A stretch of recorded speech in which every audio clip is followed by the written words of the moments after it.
Hai, Assalamualaikum warahmatullahi wabarakatuh.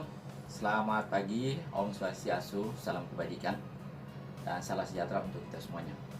Om Eh, Swastiastu. Pada pagi hari ini saya sangat senang sekali karena satu kebanggaan buat saya bisa berjumpa dengan salah seorang yang sangat luar biasa. Pemirsa sekalian, beliau ini adalah seorang praktisi kesehatan, juga memiliki keahlian terapi ya, acupressure. Ya. Nah, tentunya mungkin para pemirsa ingin tahu berapa sih usia beliau ini, ya kan? Nah, ini dia yang menjadi pertanyaan besar buat saya juga, karena biasanya dengan usia-usia yang semakin semakin tua, ya proses perubahan wajahnya itu semakin akan mengalami penurunan, penuaan yang sangat luar biasa. Nah, saya ingin tanya dulu Pak, rahasianya apa kira-kira ini? Nah, ya. Nggak tanya usia dulu. Nah, ya, ya. Boleh, boleh. Sekarang saya tanya usianya berapa ini? Enggak, aku nggak mau kasih tahu. Yang jelas saya sudah pensiun. Ya. Sudah pensiun dari ASN. Ya, ya, luar biasa. Nah, para pemirsa sebelum kita lanjut, saya akan kenalkan dulu beliau ini. Ini orang yang sangat luar biasa. Beliau adalah Pak Ikomang Arina SKM, MKes, ya. Dan hari ini dia akan memberikan satu tips untuk kita semuanya. Oke. Nah, saya kembali dulu ini Pak. Silakan dibocorkan kepada pemirsa apa sih resepnya itu. Nah, Ya, resep. Sebenarnya bukan resep ya, hanya Ya. kebiasaan saja. tips ya. Nah, Oke. Sejak saya sadar bahwa hidup itu harus menyenangkan, menyehatkan, betul. maka saya kembali kepada pola-pola hidup tradisional yang lebih natural ya. Natural. Sejak 21 tahun lalu saya bukan berhenti gitu loh, mengurangi mengkonsumsi makanan-makanan yang siap saji, Ya. fast food, daging, gorengan, gula. Gula. Bahkan sama sekali saya nggak makan gula ya, kecuali dari buah-buahan. Oke, jadi sebelum dilanjut ini saya tanya lagi nih, apakah kebiasaan itu memang sudah dilakukan semenjak usia masih kecil atau pada saat mungkin mengalami problema makanan yang berat-berat itu sehingga beralih ke kebiasaan ini sekarang? Iya. Oh, Waktu saya kecil hidupku agak kaya ibuku, jadi makanannya bagus-bagus. Sehingga badanku jadi tinggi begini, agak bongsor. Tapi setelah umur 30-an saya merasa ada gangguan penyakit jantung koroner. itu penyebabnya kira-kira kenapa? Iya, sesuai dengan pelajaran yang saya terima di sekolah. Satu-satunya sebab, bukan satu-satunya, salah satu sebab utamanya adalah karena kelebihan kolesterol, karena pencernaan tidak bagus. Ya, ya.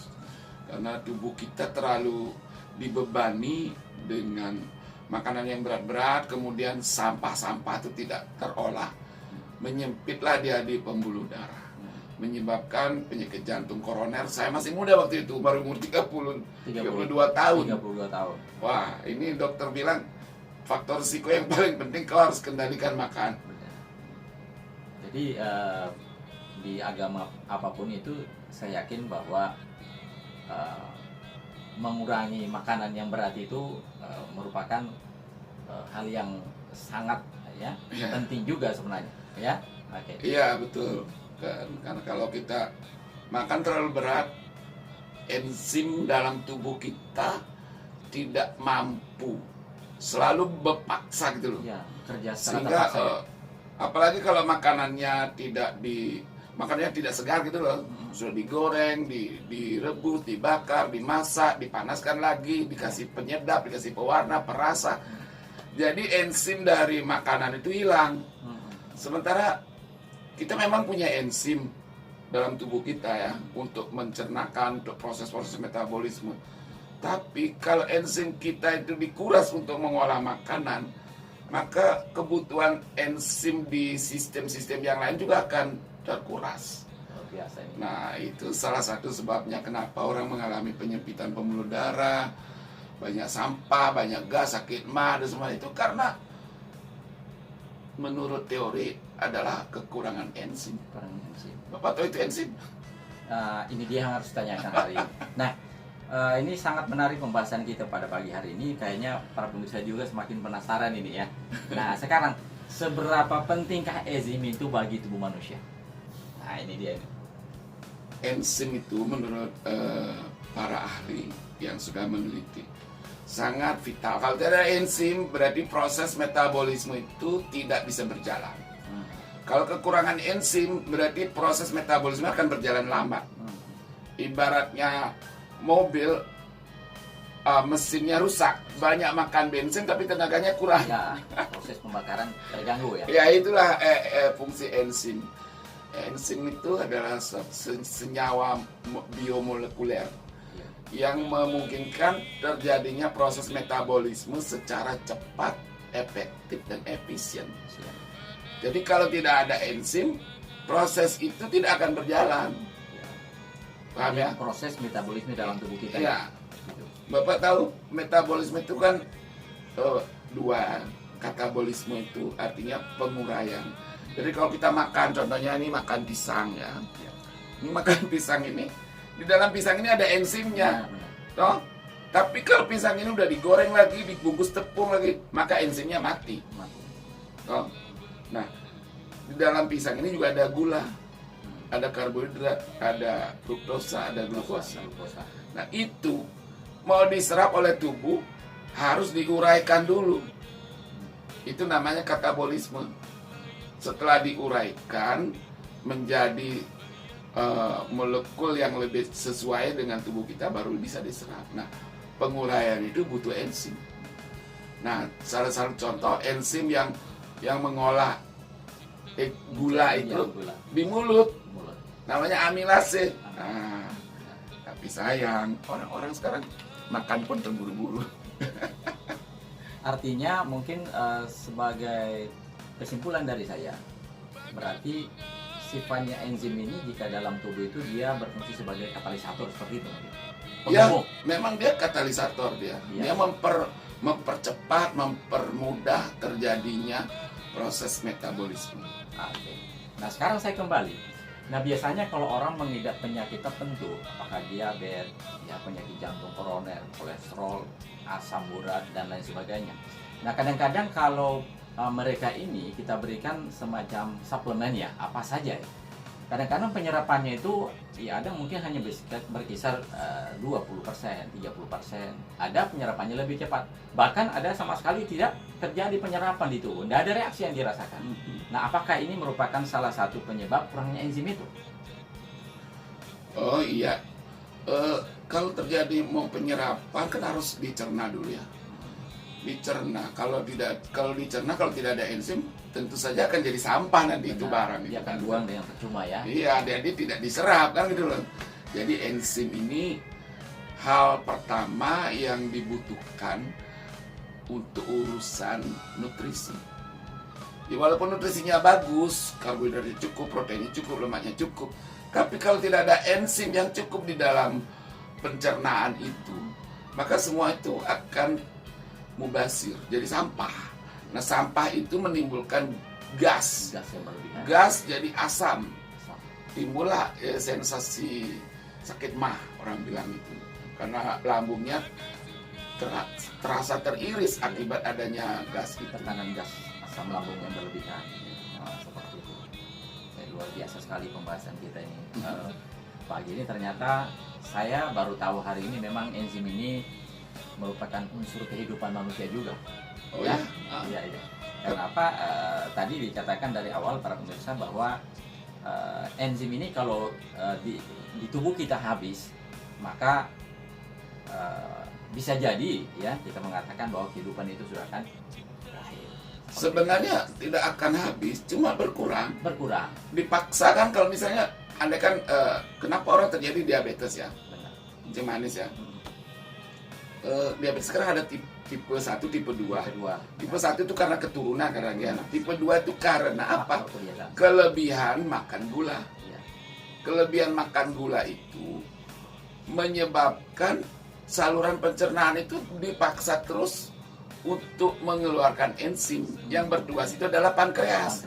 Pankreas kan dua fungsinya, mengeluarkan hormon insulin dan mengeluarkan enzim pencernaan. Kalau dia sudah dipaksa terus tiap hari, ibaratnya mobil. Kalau dia tidak pernah istirahat kerja terus, ya kan aus. Ya, ya. Nah, pankreas itu kalau aus, dia akan mogok. Bukan mogok, menurunkan kapasitas produksinya. Ya, energinya berkurang lah. Ya, jadi hormon insulin berkurang produksinya, enzimnya berkurang. Akhirnya pencernaannya jadi tidak bagus. Terus kalau terserap gulanya masuk ke dalam darah karena hormon insulin tidak cukup, maka gula darah itu akan mengendap di darah menjadi racun buat orang itu. Luar biasa, para pemirsa. Nah, sekarang ada masalah yang paling prinsipil, ya, di mana saja di kalangan masyarakat. Rata-rata penyakit yang paling umum dialami oleh sebagian besar masyarakat di Indonesia, utamanya di pedesaan, apalagi di perkotaan. Perkotaan itu memang kebiasaan makannya itu kan istilahnya fast food ya, semuanya yang Makan cepat, makan cepat, fast food ya, dan lain sebagainya. enak. Oke, tadi sudah disinggung penyakit diabetes, kolesterol, asam urat dan lain sebagainya. Itu adalah sebagai bagian dari penyebab terjadinya penimbunan perlemakan yang berlebihan di dalam darah. Nah, sekarang saya ingin tanyakan dulu kepada Bapak, apakah enzim ini juga memiliki fungsi untuk membantu proses atau bisa menghindari terjadinya stroke itu, misalnya bagi penderita stroke? Jelas ini kan kalau saya bilang itu krusial itu sangat-sangat pentingnya. Semua penyakit yang kita kategorikan sekarang penyakit tidak menular dalam tanda kutip ya, stroke, darah tinggi, kanker, kencing manis, gagal ginjal, itu sebagian besar berawal dari kerusaknya sistem pencernaan. Rusaknya sistem pencernaan itu sebagian besar itu diakibatkan kurangnya enzim. Kenapa kurang enzim? Karena makanan yang dikonsumsi itu semuanya sudah mati enzimnya.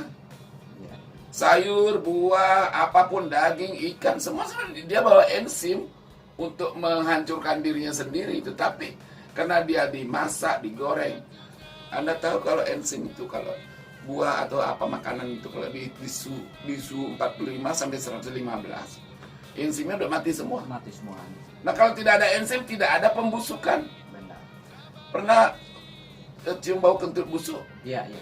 Itu Sering. karena itu sudah mungkin Anda pernah merasakan kentut sendiri busuk ya. Iya, iya. Itu cirinya pencernaan tidak bagus, banyak sampah. Kenapa banyak sampah? Salah satu sebabnya karena enzim kita tidak cukup. Karena apa tidak cukup? Karena makanan terlalu banyak, terlalu tinggi proteinnya, terlalu tinggi gulanya. Enzim tidak kapabilitasnya itu kurang dibandingkan dengan substrat atau makanan yang dikonsumsi. Jadi sampah. Nah, kalau jadi sampah, lalu sampah itu akan diserap masuk ke dalam darah juga. Iya. Kenapa? Karena kalau orang begitu biasanya buang air besarnya tidak tiap hari, bisa seminggu nggak beol, Iya. ya kan? Kalau dia mengendap di usus, dia akan masuk itu ke dalam darah, menyeberang. Lalu dia akan mengendap di mana-mana. Iya. Belum lagi kalau tubuh kita kekurangan enzim karena metabolisme pernapasan. Tubuh kita menangkap oksigen, sel darah menangkap oksigen itu karena harus ada enzim. Kalau tidak ada enzim, oksigen tidak bisa ditangkap oleh sel darah merah. Iya. Kalau tiada enzim, karbon dioksida tidak bisa ditangkap dari sel untuk dibawa ke paru-paru untuk dibuang. Jadi, apalagi semua saraf untuk bisa berfungsi itu ya butuh enzim. Enzimnya. Berarti Mata kalau untuk enzim- bisa melihat juga butuh enzim. Otak bekerja juga. Setiap fungsi metabolisme yang ribuan itu jenisnya, itu butuh enzim. Nah, sekarang muncul masalah ini. Jadi kita sudah bahas tadi penyebab, ya, bagaimana bisa terjadinya penurunan enzim, ya, dan apa sebenarnya manfaat enzim itu terhadap tubuh manusia. Nah, sekarang masalahnya, bagaimana cara untuk bisa mengembalikan kondisi enzim yang sudah mulai menurun dalam tubuh kita. Sementara kalau kita lihat kan di sayuran, ya, buah-buahan terutama ya, itu kan banyak mengandung enzim. Tetapi itu belum tentu bisa memenuhi, ya, kebutuhan kita dengan manfaat dari enzim untuk metabolisme tubuh manusia itu sendiri. Apa kira-kira yang paling bagus ya mungkin dikonsumsi Iya. jenis Yang paling penting adalah sebelum sebelum Anda menjadi tua, sebelum Anda kena penyakit yang berat-berat kayak stroke, diabetes dan sebagainya. Termasuk penuaan ya. Iya, harus back to nature. Makanan itu harus kita pilih yang fresh, yang segar, tidak ada zat-zat kimia berbahaya. Seperti macam pestisida, pupuk berlebihan, kimia, itu semua akan merusak enzim daripada makanan. Terus itu hindari fast food. Maaf ya yang jualan fast food, hindari fast food. Terus hindari minuman-minuman yang berkarbonase, yang penyedap, perasa, pemanis, dan hindari makanan yang terlalu banyak.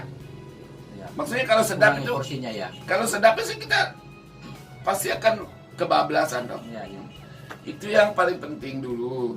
Tapi mana mungkin kita mau menghindari hal itu di zaman modern ini, Bang? Kalau Anda seorang pejabat, misalnya Anda seorang pejabat, Anda diundang makan, Anda diundang oleh atasan, Anda diundang oleh bawahan. Kalau tidak mau datang, terus mereka menganggap makanan-makanan mewah itulah penghargaan buat Anda. Benar. Terus Anda tidak mau makan, bisa tidak dapat suara.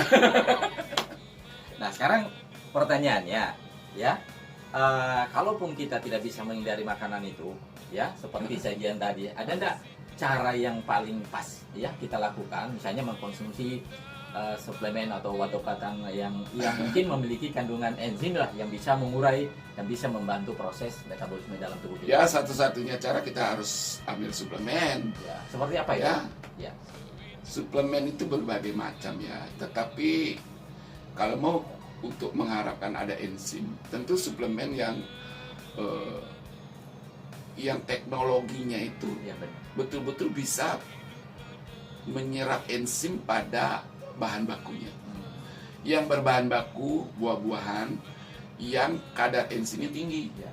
Contoh ya, seperti misalnya dari kayu manis, jeruk nipis, buah-buahan seperti aprikot, ada buah nenas, ada buah pepaya, buah pisang.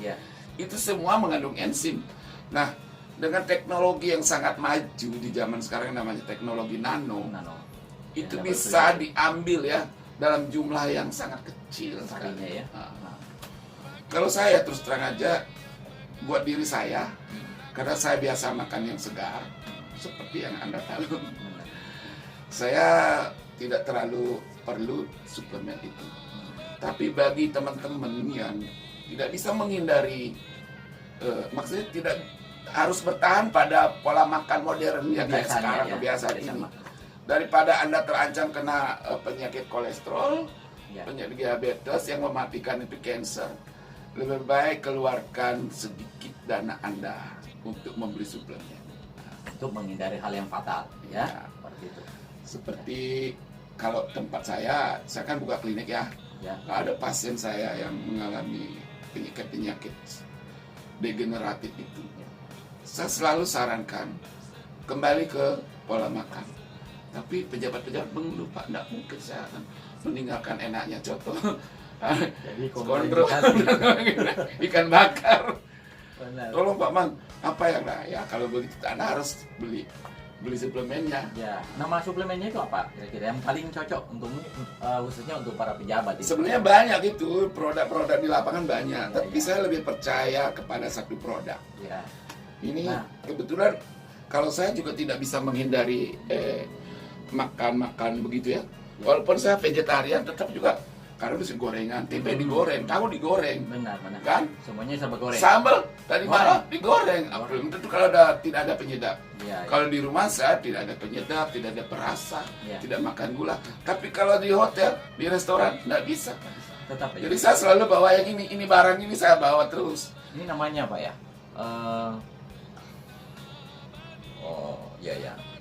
B1 Global Enzyme. Seberapa pentingkah ya B1 Global Enzyme ini untuk mengembalikan unsur enzim yang banyak terbuang dari tubuh kita, dan manfaatnya yang Pak Komang rasakan saat ini setelah mengkonsumsi ini? Kalau masalah penting sekali. Karena kehidupan modern sekarang tidak memungkinkan kita makan kembali lagi makan seperti sapi.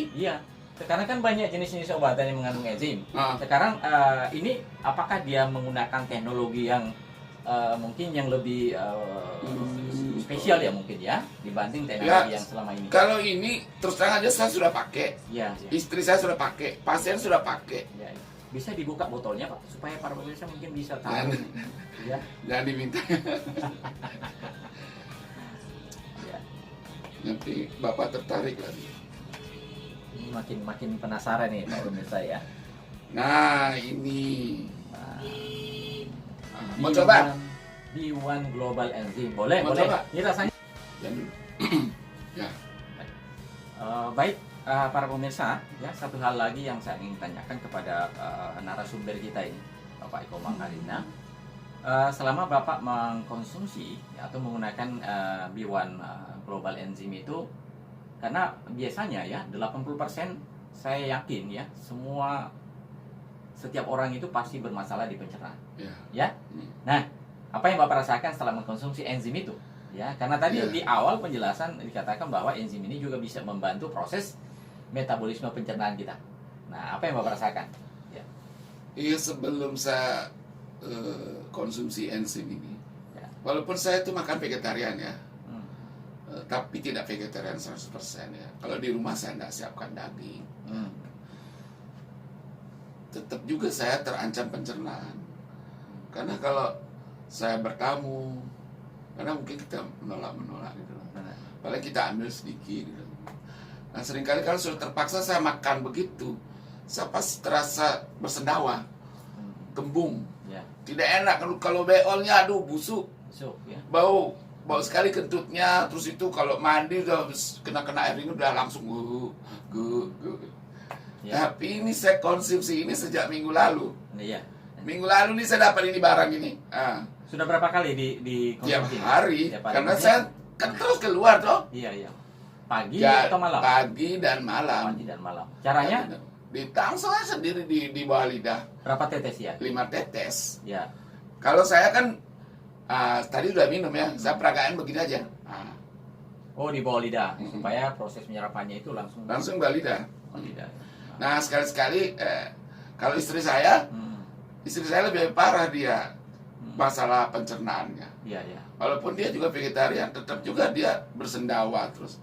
Setelah menggunakan Sejak ini? konsumsi ini sendawanya hilang. Hilang ya. Terus itu tak tetes juga di matanya, kan selalu ganti kacamata. Benar, benar. Nah, efeknya yang Ibu rasakan seperti Dia, apa? dia mengatakan bahwa penglihatannya lebih jelas sekarang.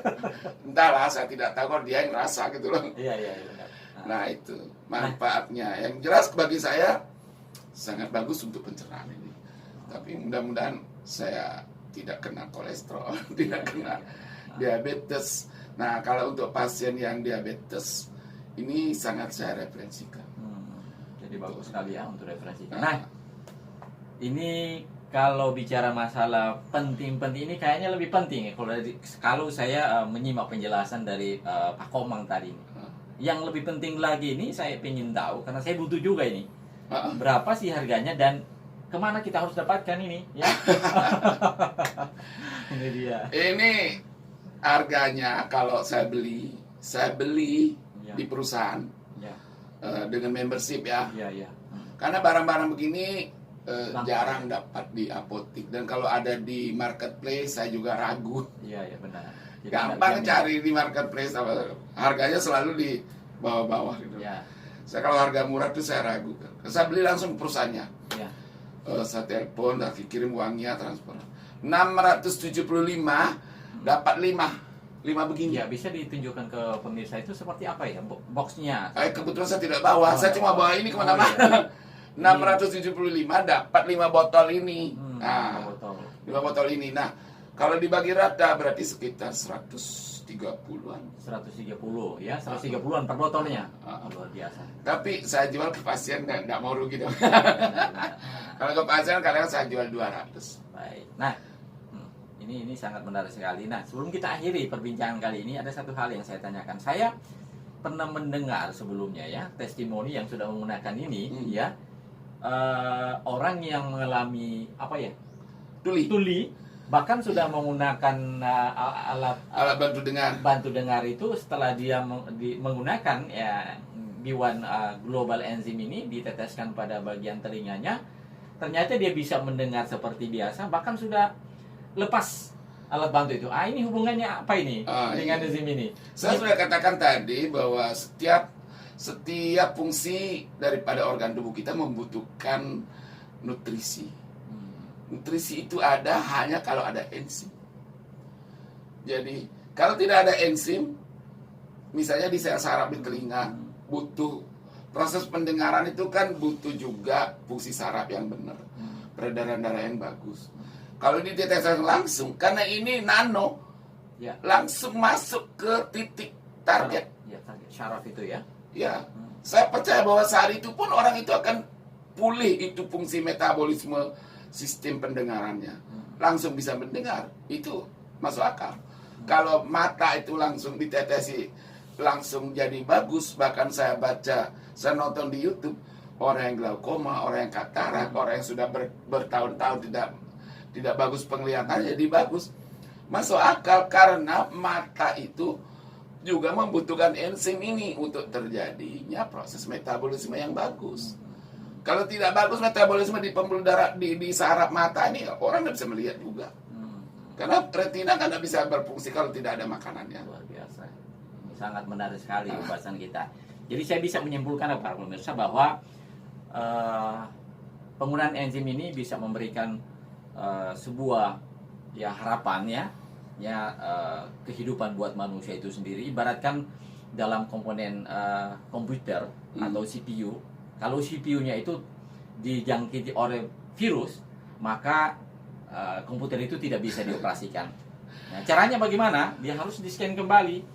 Bisa jadi ini merupakan satu wadah juga untuk memberikan menstimulasi kerja organ kita. Begitulah analoginya, tapi tidak persis seperti itu analoginya.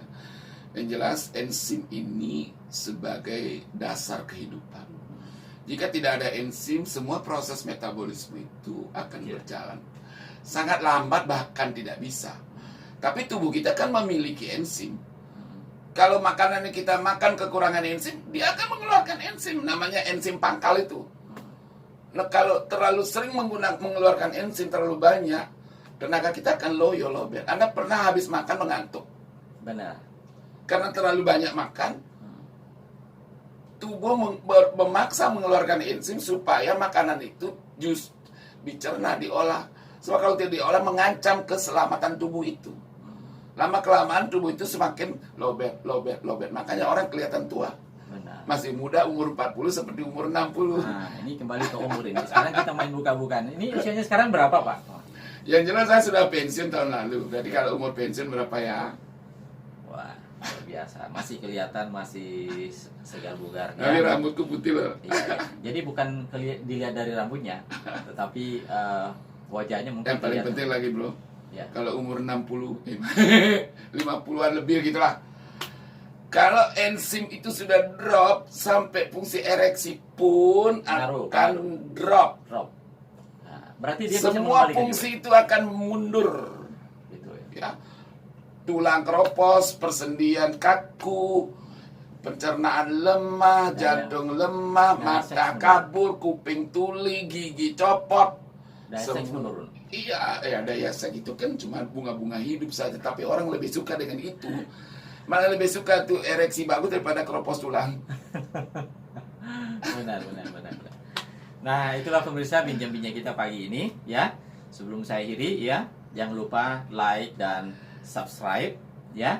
Nah, saya ucapkan terima kasih banyak atas atensi Anda semuanya para pemirsa. Saya Dulfit Lamangkau dan Bapak Ikomang Arina SKM Enkes. Terima kasih banyak atas perhatiannya. Sampai jumpa pada video berikutnya. Assalamualaikum warahmatullahi wabarakatuh dan salam sehat sejahtera untuk kita semuanya. Salam sehat.